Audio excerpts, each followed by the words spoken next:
बिस्मिल्लाहिर्रहमानिर्रहीम। अस्सलाम वालेकुम। Welcome mom's kitchen. आज मॉम्स किचन में बे मटन गोश्त बन रहा है। ये सिंध की बहुत ही मशहूर डिश है। बे कुछ इस तरह के दिखने में होते हैं, ये देख सकते हो आप। ये देखिएगा इस तरह।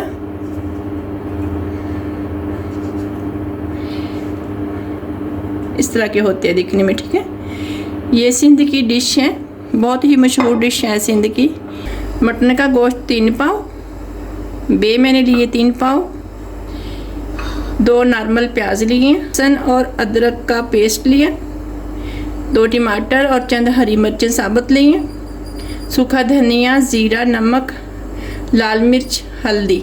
छुरी को ज़्यादा दबाकर साफ़ नहीं करना, हल्के हाथ से इस तरह इसकी सफाई करनी है। ये देखें इस तरह करके, ये देखें इस तरह, ठीक है। देखिए मैंने साफ़ कर लिया, लेकिन फिर भी ब्लैक लाइन है इसमें ना, ये इस तरह अंदर तक होता है ये, ठीक है। जिस तरह ये देखिए, ये देखिए ब्लैक लाइन देख रही हैं आप, ये देखिए अंदर से भी ब्लैक है, लेकिन ये देखिए ये वाइट है। ये देखिए ये ख़राब नहीं होते, ये इसी तरह के होते हैं।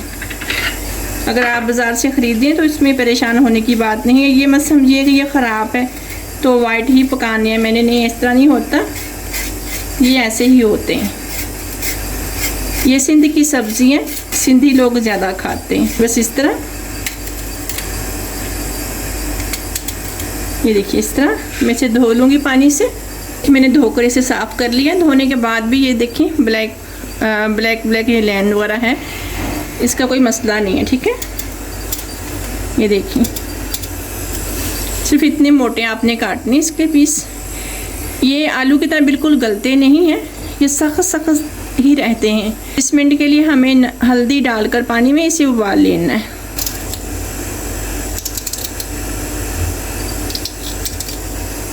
ये देखिए इस तरह, ये देखिए मैंने आपके सामने इसे काट लिया। ये मैंने पहले ही साफ़ करके रखा था आपको दिखाने के लिए। ये देखिए बिल्कुल ब्लैक सा है अंदर से ना, ये देखिए इस तरह का होता है। देखिए ये देखिए हल्का सा सॉफ्ट ये होता है, ज़्यादा नरम नहीं होता ये पकाने से भी। मैंने ऊपर पानी उबलने के लिए रख दिया। थोड़ी सी ½ टीस्पून की जितनी मैं इसमें हल्दी डाल लूँगी और इसमें ही मैं अपने बे डाल दूँगी। 20 मिनट के लिए मैं इसे उबलने को छोड़ दूँगी। 20 मिनट के बाद मैं इसे छान लूँगी छलनी से।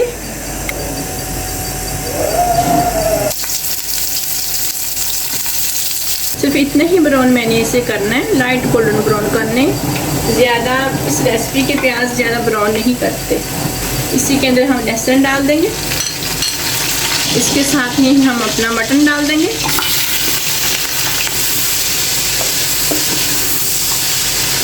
इसी के अंदर ये 2 मोटी इलायची है और छोटा सा टुकड़ा दालचीनी का हम इसी के अंदर डाल दूँगे। फिर भूनना है मैंने गोश्त को, ये देखिए ब्राउन सा हो गया है। मटन को भूनेंगे कि खुशबू आने लगी अच्छी खासी, जैसे हम कोई चीज़ रोस्ट करते हैं ना, इस तरह की खुशबू आने लगी इसमें। फिर इसके अंदर हम टमाटरों को डाल देंगे। फिर मैं पानी डाल दूँगी, इतना पानी डालूंगी कि गोश्त मेरा गल जाए।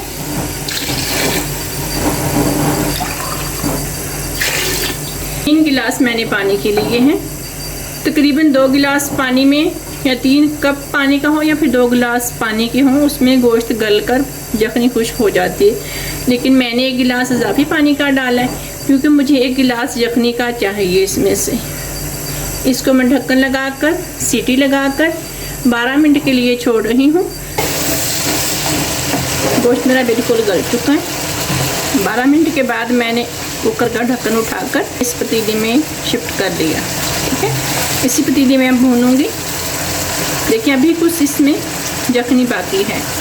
1 से 1.5 गिलास यखनी का मैंने अदरक कर लिया था, जो कि मैं इसको भूनने के बाद इसमें डालूँगी, और कुछ मैंने इसमें छोड़ दिया, क्योंकि जब हम इसको इस तरह बगैर ढक्कन के इस तरह भूनेंगे तो जो तमाम टमाटर और प्याज है ना, ये अच्छी तरीके से इसमें मैश हो जाएंगे इस तरह ना, ठीक है। आप इसे हल्का हल्का चम्मच हिलाते रहें और ये पानी भी खुश्क हो जाएगा। तमाम प्याज और टमाटर जो है ना इसमें अच्छी तरीके से मिक्स हो जाएंगे। बहुत ही प्यारा और खूबसूरत सा मसाला तैयार हो जाएगा। हमारे स्पाइसेस हैं ये हम इसमें डाल देंगे। 1/2 टेबल स्पून हल्दी है, 1 टेबल स्पून लाल मिर्च, 1/2 टेबल स्पून नमक, 1 टेबल स्पून सफ़ेद ज़ीरा और सूखा धनिया 1 टेबल स्पून। ज़ीरा और सूखा धनिया मैंने पहले फ्राइंग पैन में डालकर रोस्ट कर लिया। तवे पर या फ्राइंग पैन पे डालकर आग पर हल्का सा रोस्ट कर लीजिए और फिर इसे पीस लीजिए या फिर कूट लीजिए। बहुत प्यारी खुशबू आती है, पूरे घर में महक और खुशबू फैली होती है, इतनी खुशबू आती है।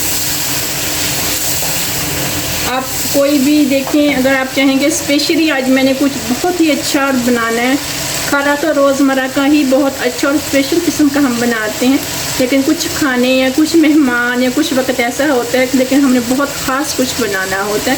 सालन के लिए, उस सब्ज़ी के लिए, उस मटन, बीफ, चिकन किसी के लिए भी आप सफ़ेद ज़ीरा, चंद लौंग, सूखा धनिया और ब्लैक पेपर ये चीज़ें आप रोस्ट करके फिर पीस लें। देखिए कि कितनी प्यारी खुशबू आती है उससे। अगर आप वो इस्तेमाल करो तो आपका खाना होटल से भी ज़्यादा मज़ेदार बनता है। इसी में हम ये उबले हुए बे डाल देंगे। इसी में ये हरी मिर्च जो साबुत मैंने रखी थी वो डाल देंगे।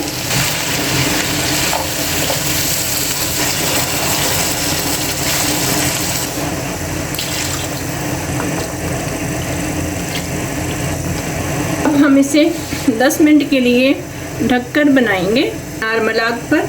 तेल मसाला सा अंदर होता है हल्का हल्का यखनी वाला, इस तरह का थोड़ा सा रह जाए तो मैं इसे उतार लूँगी। यखनी मैंने इसलिए इसमें डाल दी है, कुछ देर इसमें ही हमारे बे बनेंगे यखनी में, तो बे में अच्छा सा फ्लेवर आ जाएगा मटन का।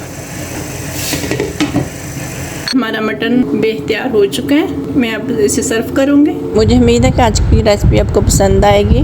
लाइक शेयर सब्सक्राइब ज़रूर कीजिएगा। अल्लाह हाफिज़।